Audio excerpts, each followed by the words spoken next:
Surat police વ્યાજખોરો સામે લાલ આંખ કરી રહ્યું છે, ત્યારે રાંદેર પોલીસે 6 લાખની સામે 36 લાખ રૂપિયા પડાવી લીધા બાદ પણ વધુ રૂપિયાની માંગણી કરનાર વ્યાજખોરને ઝડપી પાડી સળિયા પાછળ ધકેલી દીધો છે।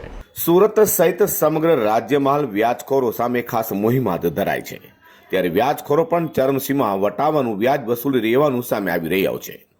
એક પછી એક કેસ સામે આવી રહ્યા છે, ત્યારે વ્યાજખોરો આપેલા રૂપિયાના બદલામાં આકરું વ્યાજ વસૂલ્યા બાદ પણ માનસિક ત્રાસ આપવાનું ચાલુ રાખતા હોય છે, ત્યારે આવા વ્યાજખોરોને જેલના સળિયા પાછળ ધકેલાઈ રહ્યા છે।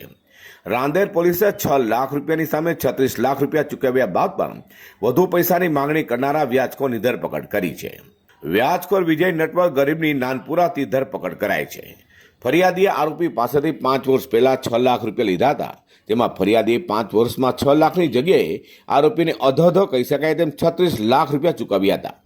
આરોપીને 36 લાખ રૂપિયા ચૂકવ્યા બાદ પણ ફરિયાદી પાસે વધુ પૈસાની માંગણીઓ કરાતી હતી અને ફરિયાદીઓને એક હપ્તો પણ ચૂકવવાનો રહી જતો હતો, ત્યારે તેની પર ચક્રવૃદ્ધિ વ્યાજ લગાવતો હતો।